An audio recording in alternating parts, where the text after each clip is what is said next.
जय श्री कृष्णा। अगहन मास मोक्षदा एकादशी की आप सभी को ढेरों शुभकामनाएं। अगहन का महीना चल रहा है, जिसे मार्गशीर्ष मास भी कहते हैं, और इसके शुक्ल पक्ष की जो आने वाली एकादशी होगी उसका नाम होगा मोक्षदा एकादशी।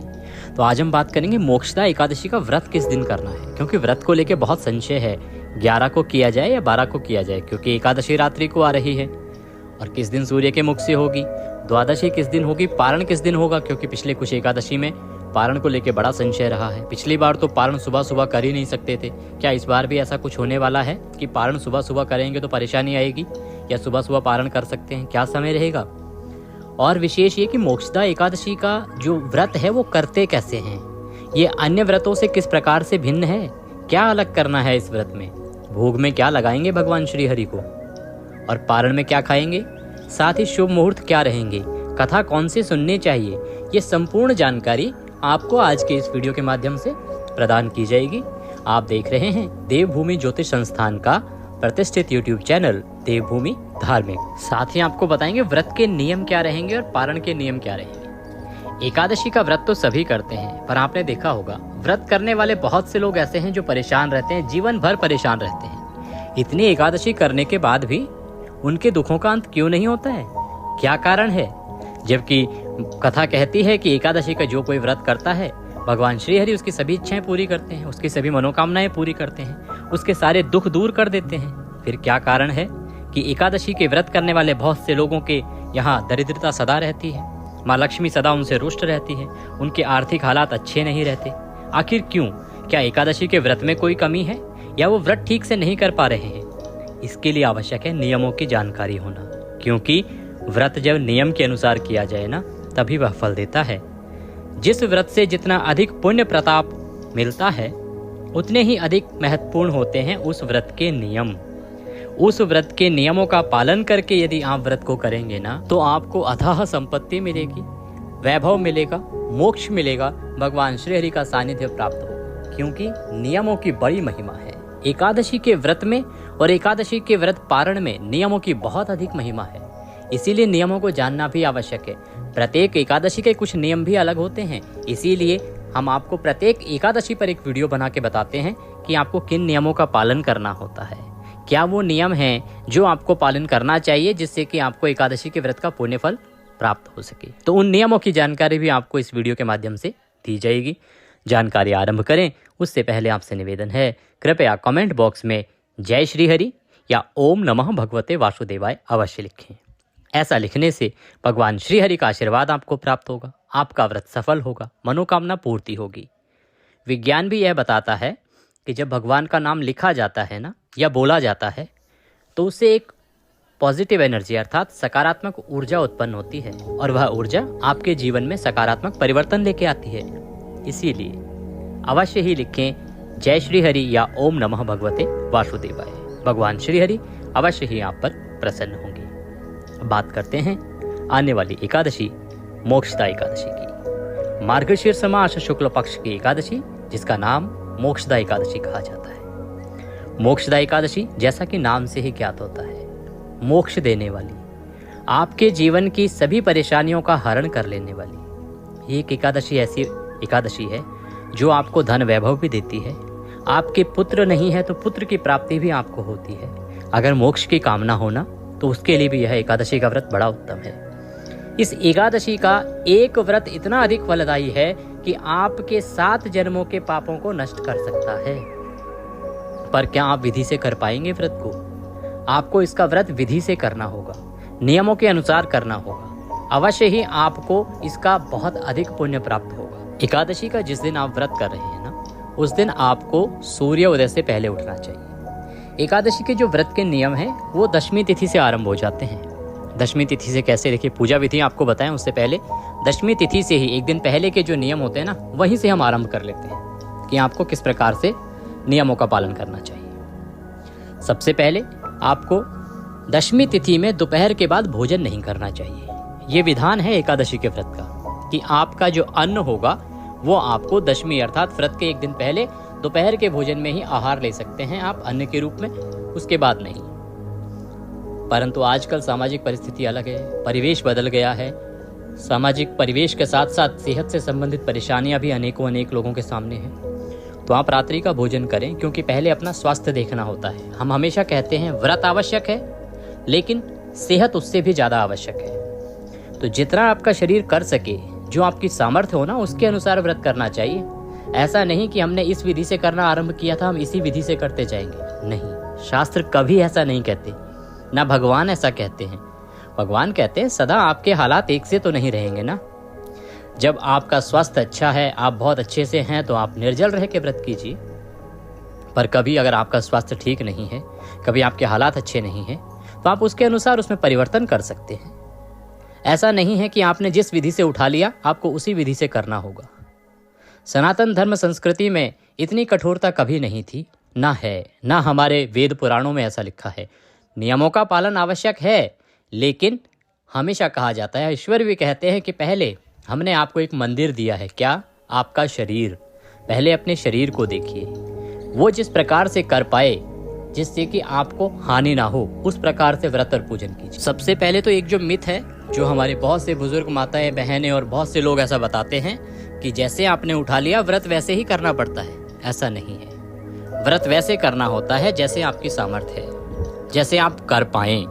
जबरदस्ती नहीं करना होता है कभी भी। अपने आप को नुकसान देके या अपने शरीर को परेशान करके व्रत नहीं कर सकते आप। व्रत का मतलब संयम है, परंतु हानि देना व्रत का मतलब नहीं है। अब बात करेंगे कि दशमी को आप रात्रि को भोजन कर सकते हैं, परंतु तामसिक पदार्थों का प्रयोग बिल्कुल भी ना करें। लहसुन प्याज आदि भी ना खाएं। व्रत से एक दिन पहले ऐसे बहुत से केसेस हमने देखे हैं, जहां लोग एक दिन पहले खूब मांस मदिरा खाते हैं, लहसुन प्याज खूब खाते हैं और अगले दिन एकादशी का व्रत करते हैं। ये घोर पाप है, ऐसा नहीं करना चाहिए। ये एक तरह से भगवान के साथ छल है। कल ये व्रत रहेगा, आज रात तक हम जितना हो सके कुछ भी खा लेते हैं, ऐसा नहीं करना चाहिए।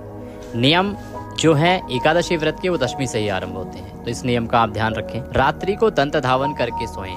रात्रि को दंत धावन करके सोएं, जिससे कि अन्न आदि सारा पहले ही दांतों से निकल जाए। और एकादशी के व्रत वाले दिन आपको सुबह प्रातः काल मंजन और जो टूथपेस्ट आप प्रयोग में लाते हैं ना, वो नहीं करना चाहिए। कारण, क्योंकि आजकल मंजन आदि सभी में या तो केमिकल आता है या तो नमक आता है, और ये दोनों ही चीजें आपके व्रत को खंडित करती हैं। इसलिए आपको एकादशी के व्रत वाले दिन मंजन या टूथपेस्ट का प्रयोग नहीं करना चाहिए। दातुन कर सकते हैं तो कीजिए, परंतु मंजन और टूथपेस्ट का प्रयोग ना करें, इससे आपका व्रत अवश्य ही खंडित होता है। प्रातः काल व्रत वाले दिन जब आप उठेंगे ना, तो उठने के बाद स्नान आदि करके भगवान भास्कर को जल दीजिए। इसके बाद आपको करना होगा व्रत का संकल्प और एकादशी व्रत की पूजा। पूजा कैसे करते हैं हम आपको साधारण विधि बताएंगे, एकदम सूक्ष्म विधि, जिससे कि आप आराम से कर सके। कोई अधिक सामग्री उसमें नहीं लगेगी, वही सामान लगेगा, वही सामग्री जो आपके घरों में होती है। स्नान आदि करने के बाद अब आप जब पूजा के लिए बैठेंगे तो सामग्री आप एकत्र कर लीजिए। एक लोटे में शुद्ध जल लीजिए, जल में थोड़ा गंगा जल मिला लीजिए। एक थाली में थोड़ी सी रौली, मौली, पान, सुपारी, लौंग, इलायची, थोड़े से खुले फूल रख लीजिए। फूल माला अगर संभव है तो वह ले लीजिए। पान का पत्ता अगर आपके यहाँ मिल जाए तो बहुत उत्तम रहेगा। और धूप और घी का दिया आपको एक रखना है। ये सामग्री है जो कि सभी सनातनी, सभी हिंदू भाई बहनों के घर में होती है। जिनके घर में पूजा पाठ होती हैं तो वहाँ सभी पे ये तो चीज़ें मिली जाती हैं। अगर नहीं हो तो ये चीज़ें आप अवश्य ही एकत्र कर लीजिए। इसके बाद ये सब थाली में सजा के एक स्थान पर बैठ जाएं जहां आप पूजा करते हैं। आपका मंदिर है या जो भी आपका स्थान है जहां पूजा करते हैं। सभी के घरों में मंदिर नहीं भी होते हैं, क्योंकि सबके घर अलग अलग प्रकार के होते हैं। आपके पास मंदिर में भगवान श्री हरि विष्णु की कोई प्रतिमा या तस्वीर है तो बहुत उत्तम है। अगर नहीं है तो आप स्थापित करेंगे। तस्वीर या प्रतिमा जो है ना, उसको स्थापित करने की एक विधि होती है। ऐसा नहीं कि बाजार से आप तस्वीर लाए, लाके मंदिर में आपने रख दी और अगले दिन से पूजा आरंभ कर दी। नहीं, ऐसा नहीं होना चाहिए। एक विधि है, साधारण विधि है, जो कि सामान्य से सामान्य परिवार भी उसका पालन कर सकता है, करना भी चाहिए। क्या करना है? तस्वीर लीजिए। तस्वीर को स्थापित करने से पहले जिस स्थान पर आपको तस्वीर रखनी है ना, उस स्थान पर गंगाजल युक्त जल, जिस जल में गंगाजल मिलाया है, उससे छींटे दीजिए। इसे कहेंगे स्थान का पवित्रीकरण करना। स्थान को पवित्र कीजिए, भगवान के बैठने योग्य तो बनाइए उसको। उसके बाद उस स्थान पर थोड़े से पुष्प अर्थात फूल बिखरा दीजिए और आप भगवान से निवेदन कीजिए कि आप भगवान को आसन दे रहे हैं। आसन के रूप में पुष्प वहाँ पर बिखरा दीजिए और पुष्प बिखरा के अब उसके ऊपर आप भगवान को स्थापित करेंगे। भगवान की प्रेम से तस्वीर या प्रतिमा उठाइए और वहाँ पर स्थापित कर दीजिए। ये विधि होती है स्थापित करने की। जब आप बाजार से नई कोई तस्वीर या प्रतिमा मंदिर के लिए भी लाए ना, तो आपको इसी प्रकार से उसको लाके रखना चाहिए। उसके बाद होती है पंचोपचार पूजा।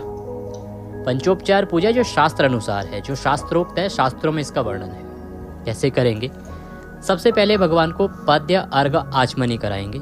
इसके लिए आप 3 बार जल के छींटे दीजिए। जो जल लिया है लोटे में, जिसमें हमने गंगा जल मिला रखा है, उससे 3 बार छींटे दीजिए भगवान को। इसे पद्य अर्घ आचमनी कहते हैं। उसके बाद उन्हें साफ वस्त्र से पोंछ दीजिए। भगवान को तिलक लगाइए। तिलकम तिलकांते अक्षतम पांतु धूप दीप दर्शनम। कैसे करना है? तिलक लगा दिया, अक्षत लगाइए। मंत्र आपको ना आता हो तो केवल इतना बोलिए, ओम नमः भगवते वासुदेवाय, ओम नमः भगवते वासुदेवाय, ओम नमः भगवते वासुदेवाय। यही मंत्र आप बोलिए। इसी मंत्र से आप पूरी पूजा कर सकते हैं। तिलक लगाइए, अक्षत लगाइए, फूलों की माला पहनाइए, पुष्प अर्पित कीजिए। धूपम दीपम दर्शयामि। धूप जलाइए, धूप दिखाइए। घी का दिया, गोल बाती वाला घी का दिया आपको जलाना है। और घी का दिया कौन सा? शुद्ध घी का जो दिया आता है ना, देसी घी या शुद्ध घी जो भी आपके पास हो, वो नहीं जो आजकल बाजार में मिल रहा है पूजा पाठ वाला घी, वो नहीं, क्योंकि वो अशुद्ध होता है। वो सस्ते की वजह से लोग ले लेते हैं और उसको पूजा पाठ में प्रयोग करते हैं। वो एक प्रकार से आपको पाप का भागी बनाता है। आपको कभी भी ऐसा नहीं करना चाहिए कि आप उस घी को लेके और घर में पाठ पूजा करें। उस घी को आपको प्रयोग में नहीं लाना चाहिए। आपको शुद्ध घी प्रयोग में लाना है। शुद्ध घी अगर आपके पास है तो उत्तम है, या फिर आप ये कहें कि आर्थिक हालात सबके एक जैसे नहीं होते तो कोई बात नहीं, आप उसके स्थान पर तिल का तेल भी प्रयोग में ला सकते हैं।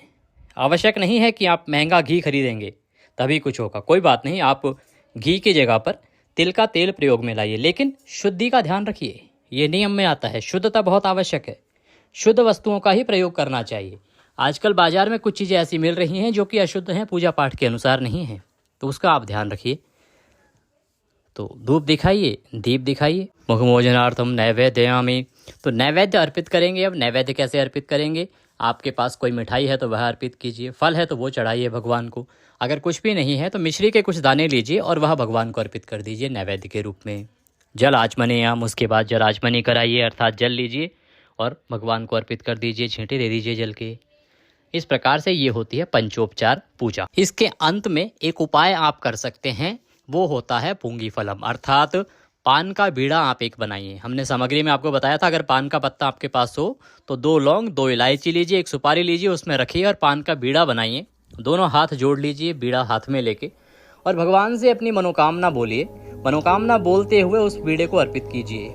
यह अचूक उपाय है, जिसने भी किया है उसको अवश्य लाभ मिला है। जो भी आपकी मनोकामना है उसकी पूर्ति के लिए पूजा के अंत में यह पान का बीड़ा अवश्य ही चढ़ाएं। इससे आपकी मनोकामना पूरी होती है। ऐसा अभी तक होता आया है, बहुत से लोगों ने इसका लाभ लिया है। अब भगवान को फल का भोग लगाएंगे, क्योंकि आज के दिन फल का भोग लगेगा। पारण वाले दिन आप अन्न का भोग लगाएंगे। भोग लगा के प्रसाद बंधु बांधवों में वितरित करेंगे और अगले दिन आप करेंगे व्रत का पारण। इससे पहले कथा आपको अवश्य सुननी चाहिए।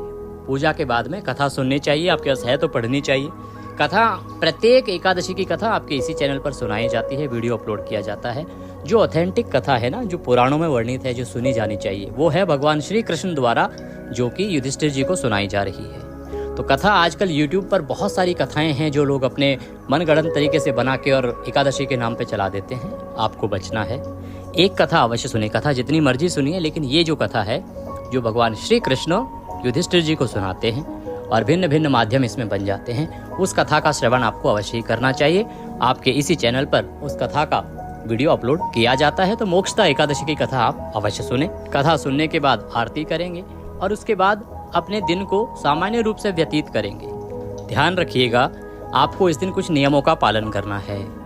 क्रोध नहीं करना है, किसी के साथ वैर भाव नहीं रखना है, किसी से द्वेष नहीं रखना है, अपशब्दों का प्रयोग नहीं करना है और किसी का बुरा नहीं चाहना है। ब्रह्मचर्य का आपको पालन करना है। अगर कहा जाए तो एकादशी के व्रत में संयम बहुत बड़ी आवश्यकता है। संयमित होके ही आपको व्रत करना चाहिए। मन, क्रम, वचन, हर प्रकार से आपको संयमित रहना पड़ता है। जब आप संयमित होकर व्रत करेंगे तभी आपको व्रत का पूरा फल मिलेगा।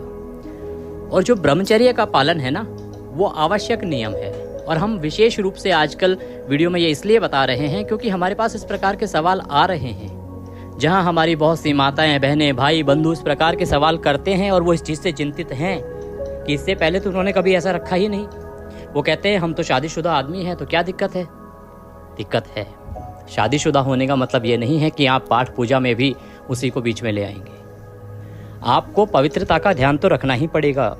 अगर आप व्रत कर रहे हैं तो आपको ब्रह्मचर्य का पालन करना ही होगा। अगर आप ब्रह्मचर्य का पालन नहीं करते हैं तो व्रत खंडित होगा। आपको ब्रह्मचर्य का पालन व्रत आरंभ करने से और पारण तक करना पड़ेगा। अगले दिन जब आप पारण कर देंगे तब तक आपको ब्रह्मचर्य का पालन करना पड़ेगा। मन में भी किसी प्रकार के ख्याल नहीं आने चाहिए। नियम तो यही कहता है। यही कारण है कि एकादशी के व्रत तो बहुत लोग करते हैं, परंतु उनका पुण्य फल सबको नहीं मिल पाता है। इसीलिए बहुत से लोग हैं जिनकी दुख दर्द दूर नहीं हो पाते हैं इतने व्रत करने के बाद भी। तो थोड़ा सा ध्यान दीजिए।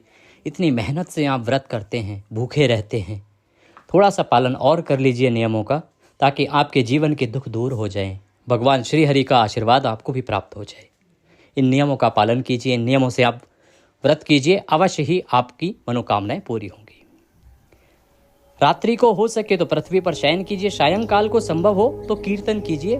रात्रि को संभव हो तो जागरण कीजिए, परंतु ब्रह्मचर्य आवश्यक है। इसके बाद अगले दिन आपको ब्रह्म मुहूर्त में उठना चाहिए। ब्रह्म मुहूर्त में ना उठ पाएं तो सूर्य उदय से पहले तो अवश्य ही उठ जाना चाहिए। ये होगा आपका पारण का दिन, जिस दिन आप पारण करेंगे। सूर्योदय से पहले उठ के स्नान आदि करने के बाद भगवान भास्कर को जल दीजिए। आपका जो पूजा स्थल है वहां पर बैठ जाइए। सामग्री हमने आपको बताई थी, पूजा की वही सामग्री एकत्र कर लीजिए। एक लोटे में जल लीजिए, उसमें गंगा जल मिला लीजिए और पूजा आरंभ करेंगे पारण की। सबसे पहले 3 बार छींटे दीजिए भगवान को, पद्य, अर्घ, आचमनी। उसके बाद भगवान को तिलक लगाइए, फूलों की माला पहनाइए, पुष्प अर्पित कीजिए, धूप दिखाइए, दीप दिखाइए, नैवेद्य अर्पित कीजिए। नैवेद्य के रूप में जो भी कुछ मीठा है तो मीठा अर्पित कीजिए, फल है तो फल चढ़ा दीजिए, अन्यथा मिश्री भी आप चढ़ा सकते हैं। नैवेद्य अर्पित कीजिए। पान की बीड़ा का हमने आपको एक उपाय बताया था, वो आप पारण वाले दिन भी कर सकते हैं। वह पान का बीड़ा आप भगवान को अर्पित कीजिए। और अब आप भगवान को भोग लगाएंगे। भोग कैसे लगाएंगे? इस दिन भोग में आपको विशेष रूप से पीले चावल बनाने चाहिए। पीले चावल एकादशी पर बहुत ही उत्तम माने जाते हैं। एकादशी के दिन चावल वर्जित है, परंतु द्वादशी को जब आप पारण करते हैं ना, उस दिन पीले चावल का विशेष महत्व है। आपको अवश्य ही बनाने चाहिए और खाने चाहिए। भगवान श्री हरि को भोग लगाने चाहिए। तो भगवान को पारण के लिए थाली सजाइए। थाली में तुलसी का दल अर्थात तुलसी का पत्ता अवश्य रखिए और वह भगवान के सामने भोग के लिए रख दीजिए। यदि संभव हो तो इस दिन आप मोक्षदा जो एकादशी है ना, इस पर विशेष रूप से मखाने की खीर बनाइए। मखाने की खीर में थोड़ी सी केसर मिलाइए। इसका भोग मोक्षदा एकादशी के अनुसार बहुत ही उत्तम है। ये भोग लगाएंगे अधिक लाभदायी रहेगा। परंतु बाकी कुछ ना हो सके तो पीले चावल से भोग लगाइए। वो भी संभव ना हो तो आप फल से भोग लगा सकते हैं। और अगर वो भी संभव ना हो तो घर में जो भी शुद्ध भोजन बने उसी से आप भगवान को भोग लगाएं। प्रेम पूर्वक भोग लगाएं, दोष किसी में भी नहीं है। भोग के लिए भगवान से प्रेम से निवेदन कीजिए। भोग लगा के भगवान को जलाचमनी कराइए और प्रसाद को बाकी प्रसाद में मिला दीजिए। अब हम आ गए हैं पूजा के अंतिम पड़ाव पर, जो कि आवश्यक होता है। उसे कहते हैं हम पुष्पांजलि। अपने हाथ में पुष्प ले लीजिए। पुष्प लेके खड़े हो जाइए, निवेदन कीजिए भगवान से। आवाहनम न जानामि विसर्जनम, पूजम चैवम न जानामि क्षम्यताम परमेश्वर। हे प्रभु, ना हम आपका आवाहन जानते हैं, ना पूजन जानते हैं, ना विसर्जन जानते हैं। अज्ञानी जीव हैं, जैसी बन पड़ी है वैसी सेवा आपके श्री चरणों की है। इसमें जाने अनजाने में हमसे कोई गलती, कोई त्रुटि, कोई भूल हो गई हो तो प्रभु से क्षमा करना। जैसी बन पड़ी है वैसी सेवा हमने आपके श्री चरणों की है। आपको अर्पित करने के लिए हमारे पास कुछ भी नहीं है। तन मन धन सब कुछ आप ही का है, हमारे पास कुछ नहीं है। प्रभु क्या है हमारे पास? ये मालती मलका जाति सत्पत्रांधि संयुक्तम पुष्पांजलि मया दत्ताम ग्रहणाम परमेश्वर। प्रभु यह पत्र पुष्प की भेंट है, इसे आप स्वीकार करें और दया का आशीर्वाद प्रदान करें। वह पुष्प भगवान के चरणों में छोड़ दीजिए। पुष्पांजलि बहुत आवश्यक क्रिया है जो आपको करनी ही चाहिए किसी भी पूजा पाठ के अंत में। ये करने के बाद आपको किसी ब्राह्मण को भोजन कराना चाहिए, अन्यथा दान दक्षिणा आदि अवश्य देनी चाहिए और उसके बाद व्रत का पारण करना चाहिए। पारण के लिए जब आप बैठेंगे तो मंत्र बोलेंगे ओम नमः भगवते वासुदेवाय 5 बार मंत्र बोलिए, तुलसी का पत्ता मुंह में रखिए, व्रत का पारण कीजिए और आप जो भोजन शुद्ध बनाया है घर में उसको ग्रहण कीजिए। इस प्रकार से पारण करेंगे। अब बात करते हैं कि मोक्षदा एकादशी का व्रत करना किस दिन है और पारण कब होगा, समय क्या रहेगा।